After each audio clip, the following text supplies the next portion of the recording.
And I think it's a very exciting development.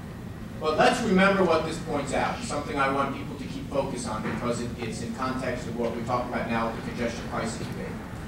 The single greatest development decisions that we've had in the last 6 years.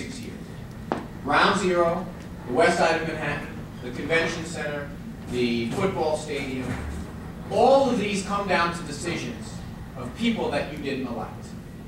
Whether it's the Port Authority, or the MTA, or the Public Review Board, whatever that thing was that voted against the football stadium. We as business leaders, as cultural leaders, as civic leaders in the city, have to start asking this larger question about why it is that so much of our fate as a city rests in the hands of Albany. We almost have it as an article of fate that whenever there's a big decision we need to make in New York City, we have to go to Albany to get them to sign on. Yet if you see the dysfunction of Albany, and you see the way we in the city are functioning, we're the adults, we should be supervising them.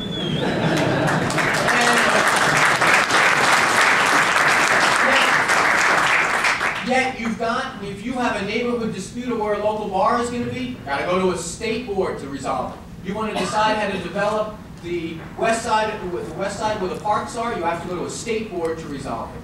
And here we are, preparing for a giant tax increase on the middle class, this congestion pricing tax. Where's the money going to be sent? To an unelected state-governed board. We don't learn.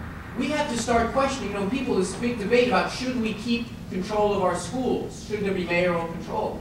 No one asked the foundational question. Why do we have to go to Albany to decide? Why are we in that place? And I hope to continue a conversation in the course of the next year and a half or two, and hopefully beyond that, where I ask the question, why is it we have such dependence on them? Maybe there was a time in the 30s and 40s where we said we don't want this responsibility, so created all these authorities. Maybe we said, listen, if we want Robert Moses to do all this building, we have to give him some clout. Maybe that was the ethos then, but it's not the ethos now.